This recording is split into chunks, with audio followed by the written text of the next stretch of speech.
বাচ্চারা কেন মা বাবার কথা শুনতে চায় না, এই নিয়ে আজকে আমাদের আলোচনা।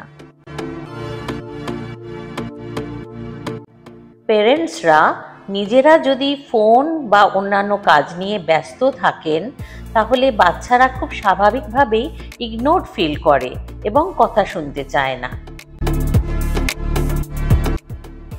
আমরা যদি তাদের সমানে ইনস্ট্রাকশন বা অর্ডার দিতে থাকি, তাহলে তাদের ভিতর থেকে একটা প্রচণ্ড অবরোধের চেষ্টা আসে।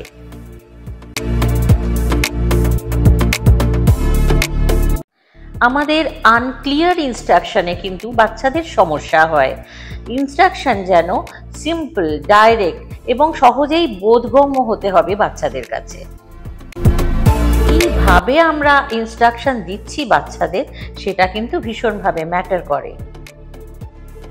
আমরা যদি বাচ্চাদের উপরে সবসময় চেঁচাই, তাদের ক্রিটিসাইজ করি, সবসময় নেগেটিভ কথা বলি, তাহলে বাচ্চাদের মধ্যে একটা জেদ তৈরি হয়, তারা কথা শুনতে চায় না।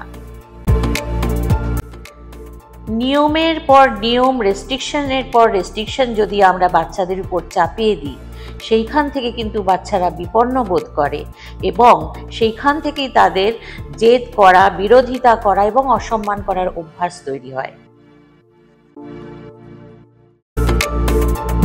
বাচ্চার সঙ্গে পেরেন্টসদের ইমোশনাল বন্ডিংটা কিন্তু ভীষণ ইম্পর্টেন্ট।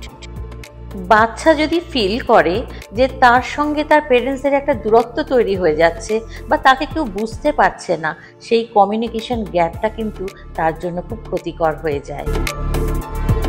বাচ্চাদেরও নিজস্ব পছন্দ বলে কিছু আছে। কখনো তার মনে হতেই পারে সে নিজের ইচ্ছে মতো জামা কাপড় পরবে, নিজের ইচ্ছে মতো সাজবে। সেগুলোকে সবসময় বাধা না দেওয়াই ভালো, বরং কোনো কোনো সময় তার মতামতকে মূল্য দিলে সে নিজেকে ভ্যালিউড মনে করবে। অতএব আনন্দে থাকুন আপনার সন্তানের সঙ্গে। নমস্কার।